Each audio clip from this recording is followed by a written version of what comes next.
All right, here we go. Testing, testing. Today on Quality Time with Family Ties, we learn, I don't know, we just have to record before Corey passes out. And in 3, 2, 1.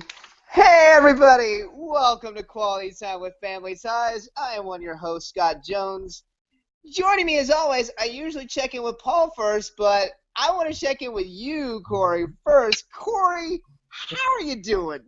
Well, I'm having surgery on Monday for a massive kidney stone.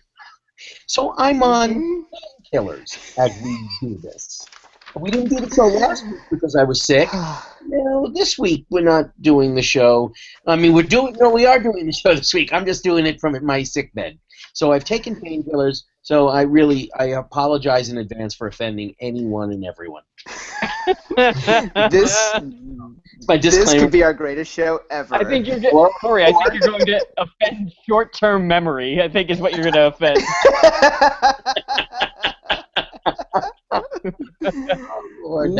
We might lose Corey midway through this episode. We're not sure. Paul, what about you? How are you doing? I'm good. I'm just jealous of Corey. I love opiates. That's the best. Well, get stones in your dick and you can have opiates too. Well, you know, if you're going to dare me, I just might. You heard it here first, folks, on Quality Time with Family Ties. Okay. So, if you're playing along, guys, we're on Season 2, Episode 15, titled Ladies' Man. We are talking about the ERA. Paul, you of all people would be able to educate us on the ERA. Tell us what the ERA is and was. Absolutely. It was the Equal Rights Amendment. I have it right here. I wrote it all down. Is that the original copy of the Spiral Notebook? Yep. Yeah, Betty Friedan gave it to me. Unbelievable. That should be very valuable, like in the Smithsonian or something. Yeah. Paul is nothing but thorough. Indeed. You know, I'm not looking at it. Wait 1 second. Equal Rights Amendment. Talk amongst yourselves for a second. Oh, that's going to be nice. That's going to be like talking amongst yourself. Corey can talk amongst himself without anybody here. I can't. Okay. So here we go. The Equal Rights Amendment. So it was first put forth to Congress in 1923. I mean, it's almost 100 years old since the first time that women tried to get an Equal Rights Amendment passed. It was a very simple amendment to the Constitution, was what it was supposed to be for. Number 1, equality of rights under the law shall not be denied or abridged by the United States or by any state on account of sex. 2, the Congress shall have the power to enforce by appropriate legislation the provisions of this article. Number 3, this amendment shall take effect 2 years after the date of ratification. I mean, it's as simple as can be. Go ahead, Scott. Basically just saying, regardless of gender, you should be treated equally. Exactly, and codified into the Constitution. So by 1972, it got passed by the Congress and Senate. Nixon signed it, and then it had to go to the states to get ratified by, what, 2/3 of the states, I believe, something like that. Something like that. Yeah. And so what happened was there was a huge backlash on the parts of a couple different interest groups, especially Phyllis Schlafly, this crazy Republican from Illinois who was just like on a one-woman crusade against it. Pretty much she was the 70s equivalent of your Sarah Palins or Betsy McCoy, who invented the whole death panels thing with the Affordable Care Act. And so, yeah, they just made up a whole bunch of bullshit and were able to get the sort of like, you know, half-invested states to either rescind their vote or not vote for the Equal Rights Amendment. Carter tried to extend the amount of time that they had to pass the Equal Rights Amendment from 79 to 82. and they did extend the amount of time, but even then the damage had been done, and the Equal Rights Amendment, though passed by the federal government, wasn't ratified by the states and didn't become an amendment in the Constitution. So. And it's some of the shit that we're still dealing with today, with gender equality in the workplace, fair wage, all of that. So yeah, well, that's the thing about this episode is it's crazy how everything that they're talking about are things that we're still talking about 30 years later. Yep. Yeah. Yep.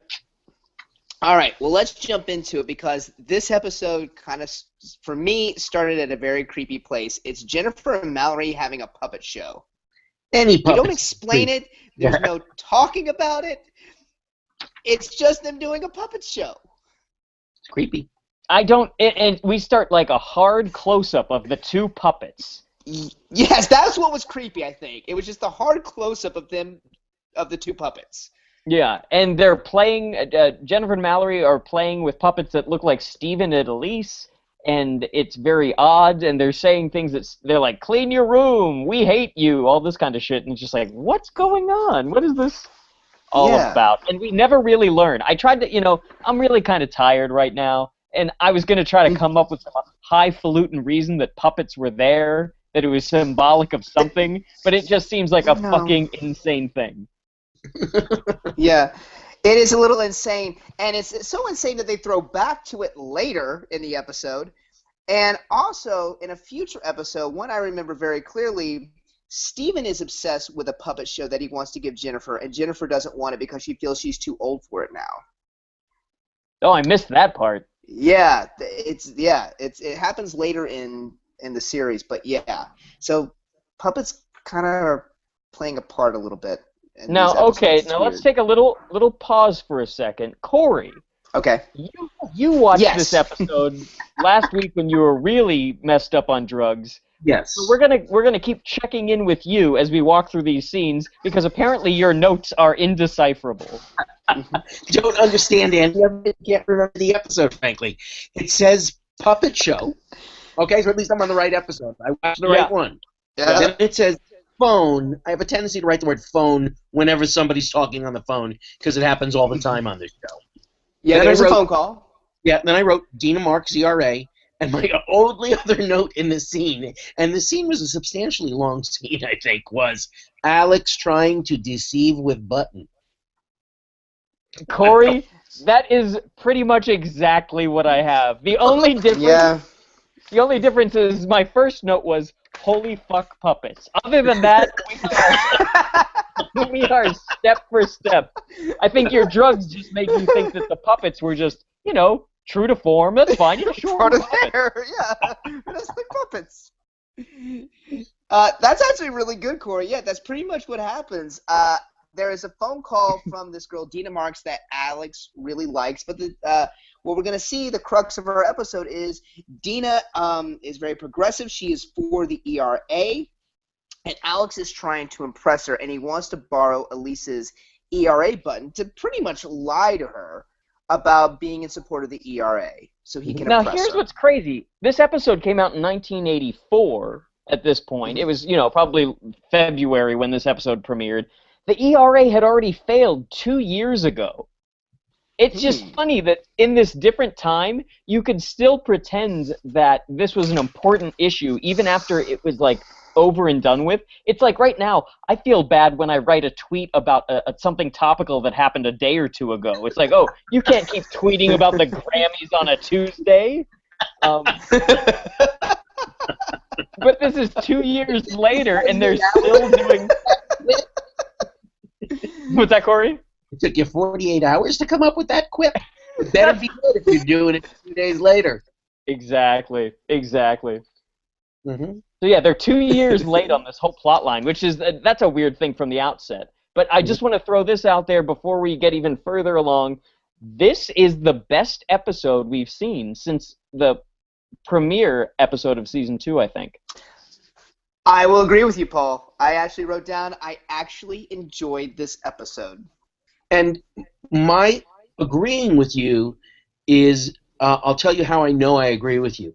At no point on this piece of paper does it say, shoot me, kill me, Usually I have that in every episode at some point. There's a certain Kill me. right word, shoot me or kill me. And this one, no, I made it through the whole episode without writing that down. I just want to collect Corey's notes from this season and put them all together in a book, and it would look like the ramblings of a suicidal serial killer. I know it would. Don't. I've often thought about my notes. It would look scary. I look like a violent person. We could sell it as like lost writings of Kurt Cobain. It's all shoot me and kill me.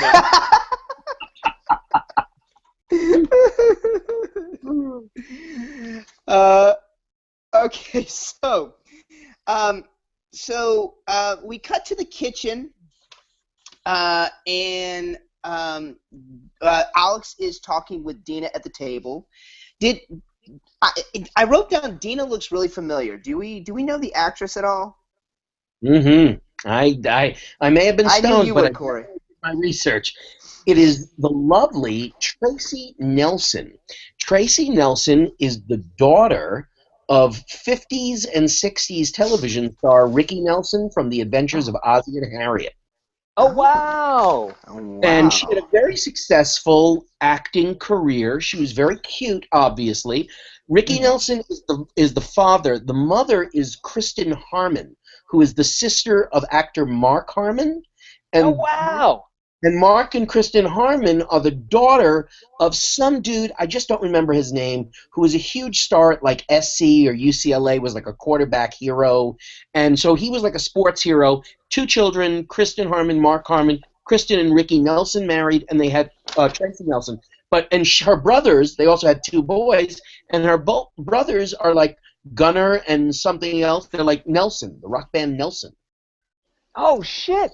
This is crazy. She's Corey. a part of like Hollywood royalty. He is actually she was when I saw the face, I went, I know her from something. It was like, oh yes, she was very cute in the 70s and 80s and worked a bit.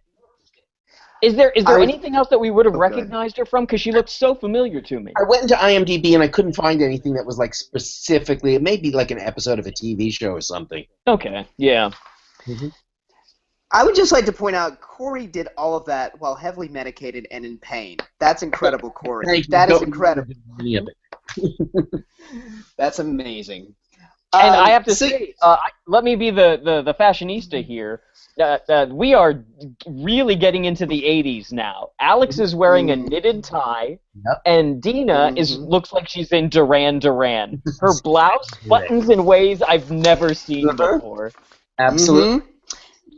In the previous scene, I wrote Mallory's shoulder pads are huge. Yeah. We're starting to dip our toes into the 80s. So, this is also this whole dynamic of, the cute girl who can sort of match Alex beat for beat. She's clever and she's left-wing and all this stuff. This is definitely the dynamic that they then use again, because I guess it was so successful here, like with audiences and stuff, for Tracy Pollan's character. Absolutely. That was the thing that occurred to me also, that this was definitely a template that they used. That, okay, so we did it with the parent and the child. Now we have to do it with the child and the girlfriend down the line. Right.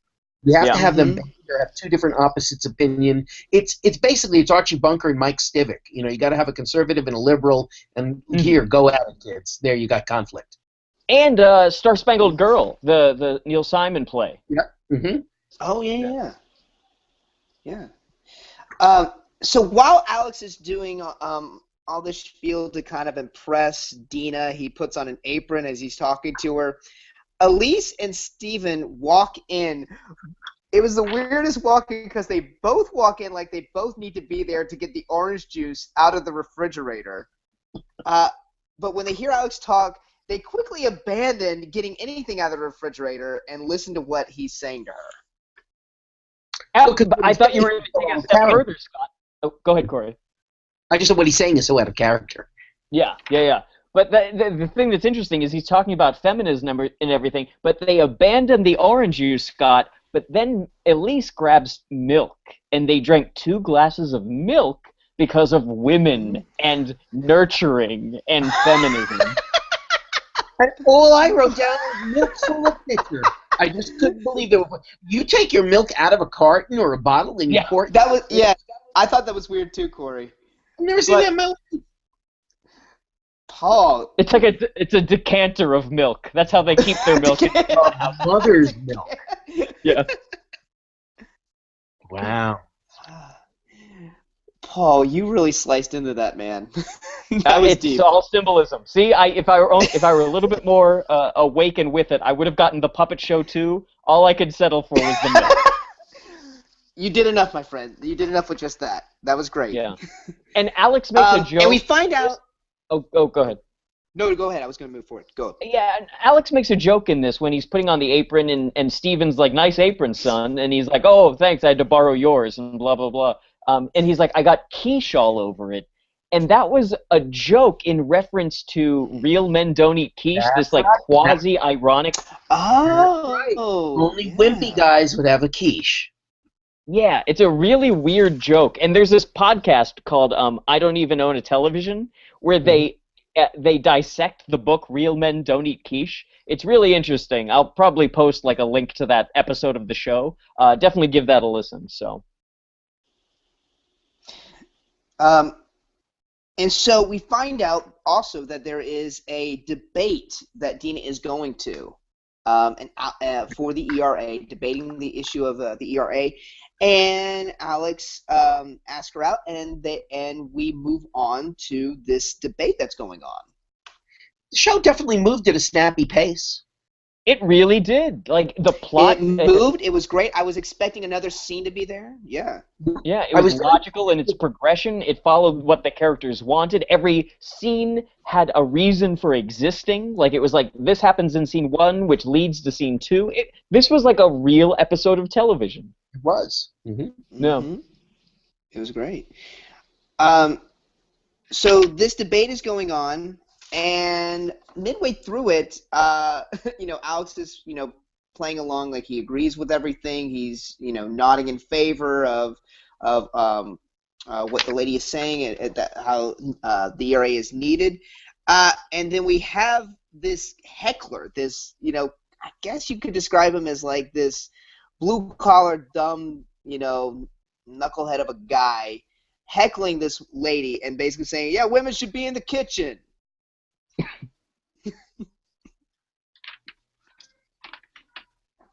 Yeah, it's crazy. But it gets out. Yeah. And I thought it was going to end at that, but then it like ends up in a total fight. Like he throws stuff at the lady on stage, and Alex rushes to defend her, and it gets in a total fight. And once again, a Keaton is going to jail. Yes. They had the jail cell built from season 1 Christmas episode, then it's not going anywhere. Yeah, they just kept it around. They were like, we'll probably need this. They're so political.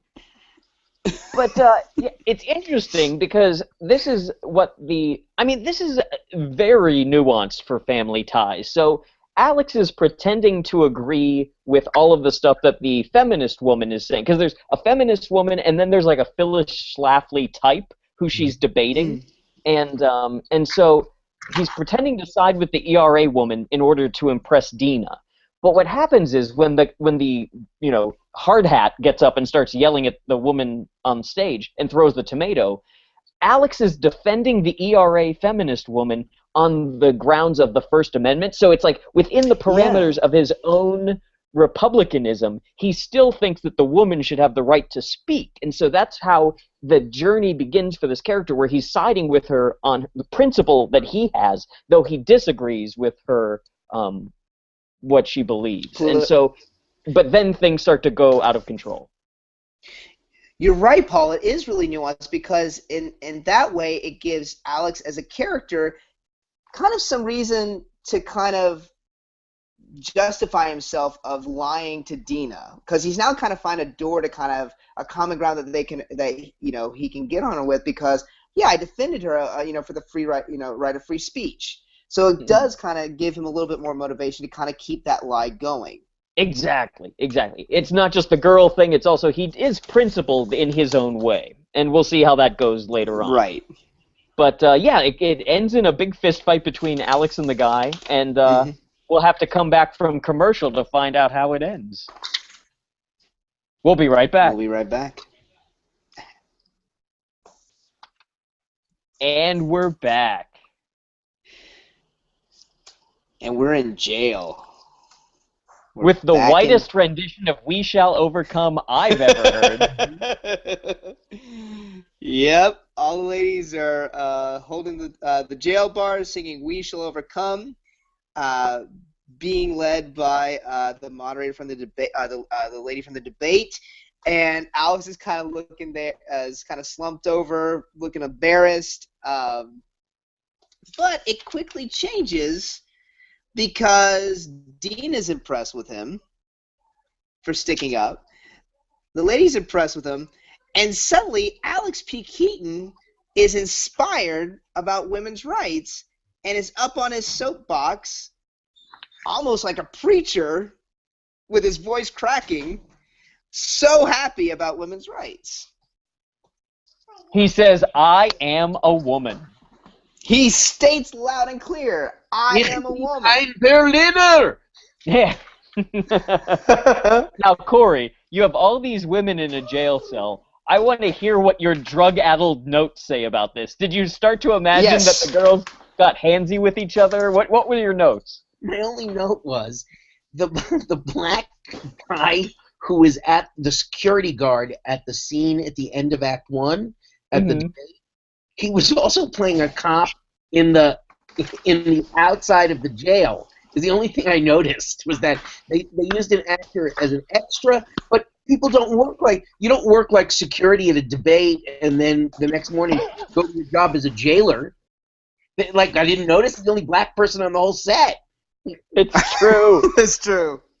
Once again, when people are going to, because like in the debate, there are some black women who are against the ERA. That was weird. But then, like, so anytime people are going to jail, that's when all the black extras start coming into Family Ties. It's pretty despicable. Because it's hard to have a lily white It's jail. a little, yeah. Yeah. Oh man. Yeah. There's this kind of there's a part that looks really weird. Is Alex is laying in Dina's lap and she's stroking his hair. Yeah. What about it? I don't know. It just seemed really a little odd to me. I don't know. There was something about, I guess, just the. I don't know. There was something about it I just wrote. This looks really odd. Yeah, I think the thing that maybe that you're coming up against is the fact that nowhere on God's green earth would you put in male prisoners with female prisoners. That's it. That's it. Nowhere. Yeah. True. So here's the thing. Now, because weird. they I are expected in her jail, like suddenly like she was gonna. Oh, Henry, is he singing "We Shall Overcome"? No, he's not singing "We Shall Overcome." Let's hold for 1 second, guys. Let me get Carrie to get him so he doesn't keep interrupting. Sure. Hold on 1 second for editing. Cool. How you doing, Corey? You all right? Oh, tip top. Yes. Nice. Do you feel like it comes in waves and stuff like that? Like you feel like out of it for a bit and then you're okay? Yeah, especially after I medicate myself, then the pain sort of gets back for a while, and then the pain starts to be a little throbby again. It's like having a bellyache. I just have the stomach ache all week long. So. Gotcha.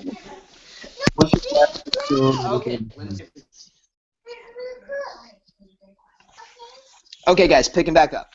Okay. Yeah. No worries. All right. So we talked about the lap. So here I was going to jump in and talk about that he's not wearing a belt. Go for it. Okay, so now here's the thing. Now they're already breaking the rules about men and women in prisons. However, it seems that the Black Guard did a great job at making sure that no one was going to hang themselves. So as you can see, Alex is not wearing a belt, but now you can rationalize it. There we go. Finally, the guard took his belt away for safety reasons. Exactly. And Stephen and Elise show up, and have paid his bell. He's free. Alex is free to go home, but no, he is staying with his sisters. Yeah. And they're proud of him. They're like, all right, if that's what you want. And then we come back to the living room. Oh wait! No, the best part. The best part. Where like So the woman who was giving the speech, the one that's in charge of the ERA movement, the one that like Alex is appealing to and stuff like that, she says, "You have raised an amazing son," and then Steven gives a peace sign. It's the coolest thing ever.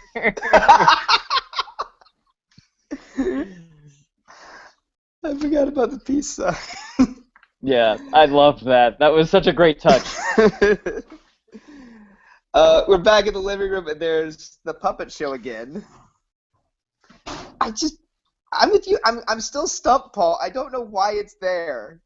It's kind of haunting. And they're doing some sort of interrogation. Like, what is it? They're pretending... They're pretending like I think they're reenacting Alex in jail, or what it's like for Alex in jail. You know? Yeah.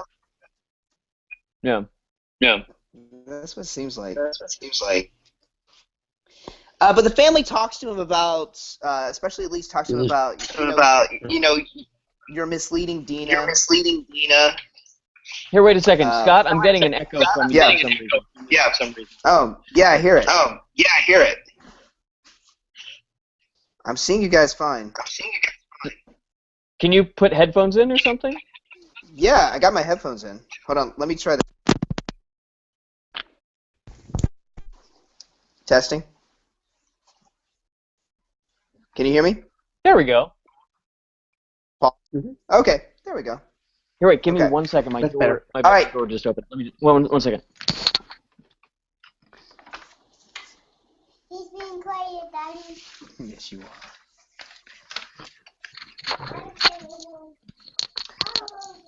There we go. Okay, sorry about that.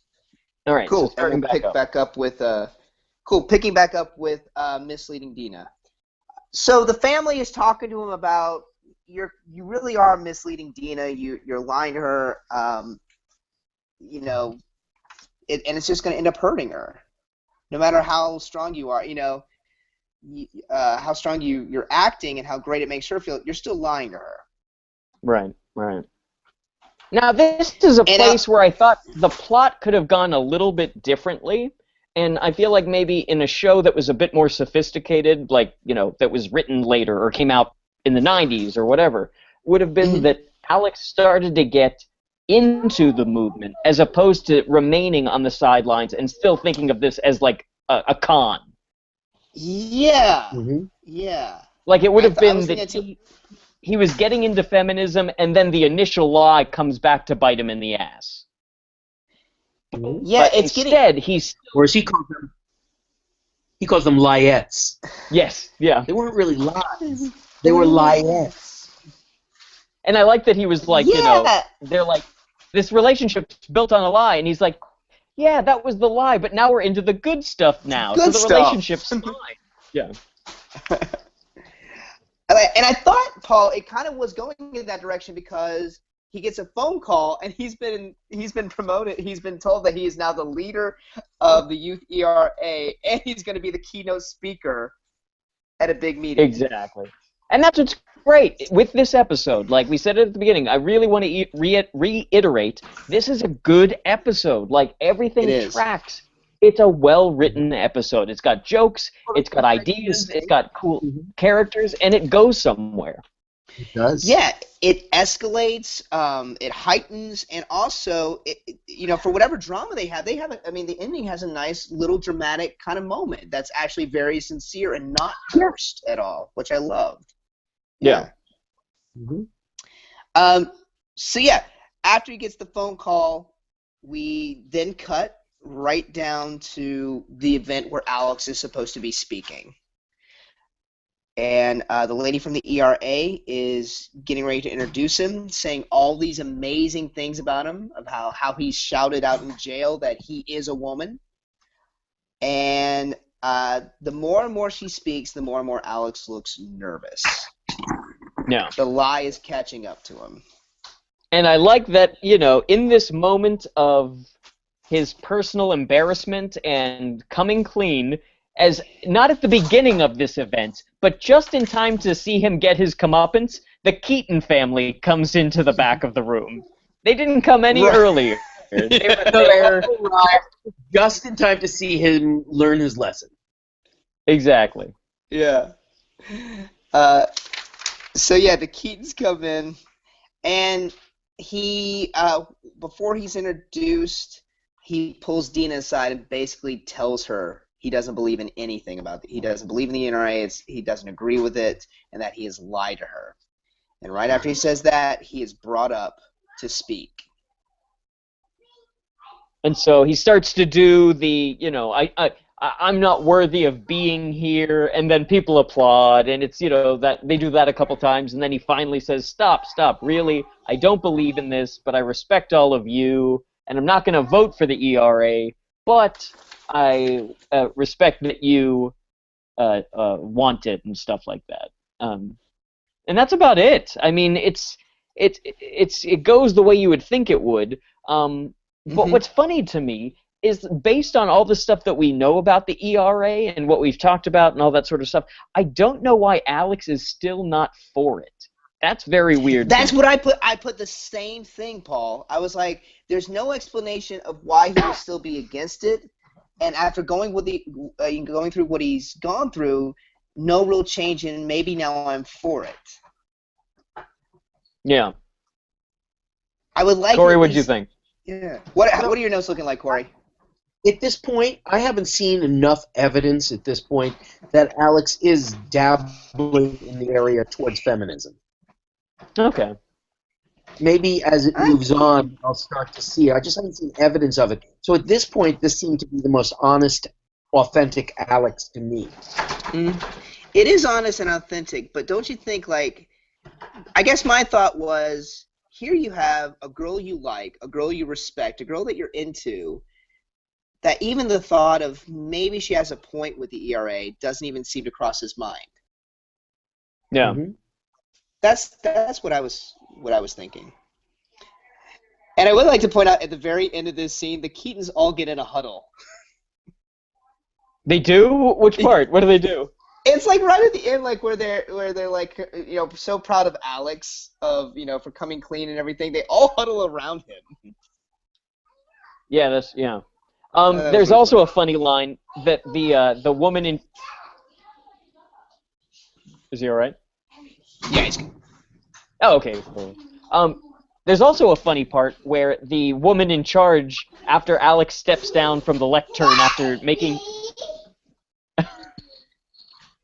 It's all right. It's all right. So there's also a moment where when Alex steps down from the lectern, the woman in charge gets up and says, "Could we take a 10-minute break? This is a mess." And it's really funny. I love that. Yeah, she says it with a big. She says it with just a big smile on her face. Yeah, it's so good. That's nice. Henry has interrupted our show. Let's ask Henry what he thinks. Let's ask Henry what he thinks of the ERA. He wants to lay down. That's what he's saying. Okay. That's what he thinks of the ERA. Okay. So yeah, and so it all works out in the end. Oh, it doesn't at all is the thing. So, so Alex tries to go up to Dina and say, "Hey, so how's everything with us now?" And she's like, "You could go suck all the dicks, Alex." And then she leaves. And then it all works out, right? Then it all ends. But I thought that was pretty authentic too. That they didn't bend it all. They didn't give room for maybe sometime down the line. No, it was like, you do suck all the dicks in the world. Peace out, bro. You fucked up. Yeah. I thought that was nice, tidy writing. Okay, she's just a guest on one show. Conclude the episode. She should be angry at him if she was the real deal. She was. Yeah. She said, "Yeah, go pound sand. Get out of here." Yeah. And then, this is amazing. Everyone starts to leave. Like, the Keatons leave with Alex, and they're like, "It doesn't feel like you did the right thing, but you did do the right thing." And so everyone leaves, and you see Alex, like, he's sort of remaining behind because it's his episode. But you see behind him the table of refreshments, and you see Mallory steal a donut, and all you see is her arm. Her arm is the donut. It looked like she either improvised it or the director stuck it in as business at the last minute just to lighten that moment a little bit. I thought that was really funny. It was amazing. That was great. So And then he like gives a tap on the ERA sign. Yeah, it's like a little nod of respect to the ERA. Agree to disagree. Agree to disagree. Exactly. All right, well, I think that wraps it up, guys. Yeah. Good Sure does episode. for me. If only all the episodes were like that, season 2 would have been amazing. Absolutely. Yeah.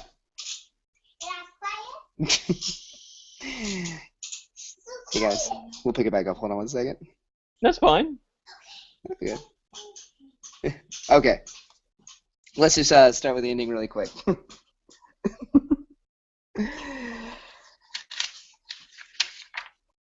Hold on one second. I'm going to start with he taps the ERA sign. Okay. Is that cool? Sorry Yeah. about that. All right. Yeah, so yeah, at the very end, he just gives a little tap on the ERA sign. It's like a little nod of approval, or agreed Yeah. to disagree. Like maybe an agree to disagree. And Right. that's how we wrap up. Well, Corey, how you feeling at the end of all this? Lousy. Lousy. I'm going to take some more drugs as soon as I finish this. And you're gonna get this taken care of tomorrow? Monday. So I got to live like this for another few days because I have a showcase of foods on Sunday, and I just don't want to miss it. You poor man. I'll see if I can tough this one out. Another 3 days. Yeah. Corey, I love you for doing this. Hey, my pleasure. And if you have any oxy left over, I'm sure Paul would love it. I'll send it to New York when get arrested for pushing drugs. Yay! Yay! But well worth it. Corey, we could go into the same jail cell and sing songs. According to Family Ties, there'll be women in the jail cell with us. So it won't be bad. But okay, guys. For questions and comments, be sure to follow us on Twitter at QTWFT, and be sure to rate and like our Facebook page. We're also on Twitter. I'm at Follow Jones. I'm at Paul Packler. And I'm at Corpep. We'd like to thank our producer, Barbara Dillon at Fanboy Comics. Fanboy Comics is an online conglomerate of geek media providing its readers with daily insights and reviews that span the pop culture spectrum. We would also like to thank Perry Adams, who beautifully performs the song Without Us. Check out Perry's music at perryadams.net. We would also like to thank Brian Dillon. Brian is the president of Fanboy Comics and also designed all our artwork. You can follow him on Twitter at Comic Book Slayer. And lastly, Sean Foster, Fanboy Comics graphic designer, who also designed our logo. Thank you, everybody, and we'll see you next week. See you next week. Bye. Bye. All right.